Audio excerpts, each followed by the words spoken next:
So I'll sit here.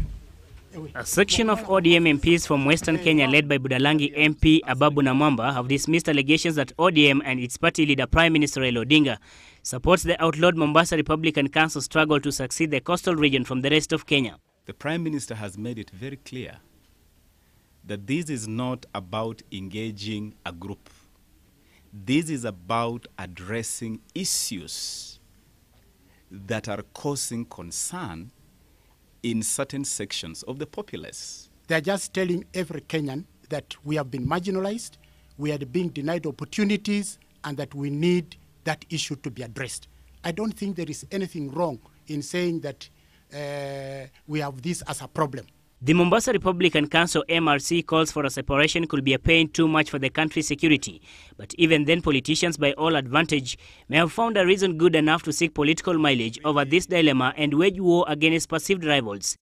If there are genuine concerns about historical injustices, then the Prime Minister is willing to engage in a process that can find a way to redress those injustices. Every Kenyan who has an issue has a right to be heard. And that is basically what we are trying to do.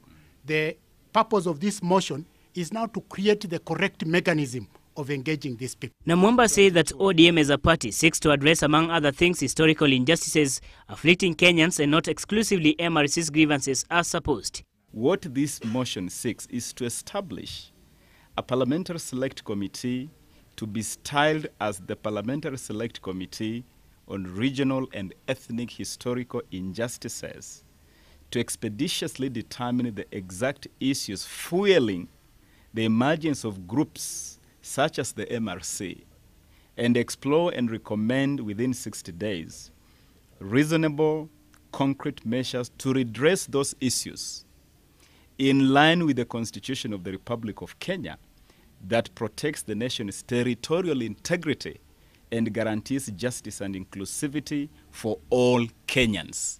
This motion is not about MRC.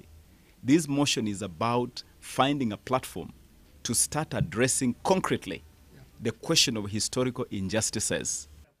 As the political wave unfolds, the war of words and test of popularities on the docking between ODM and UDF, as Odinga's camp vow to take on Mudavadi in Western Kenya come this weekend. Rivalry Only happens between equals.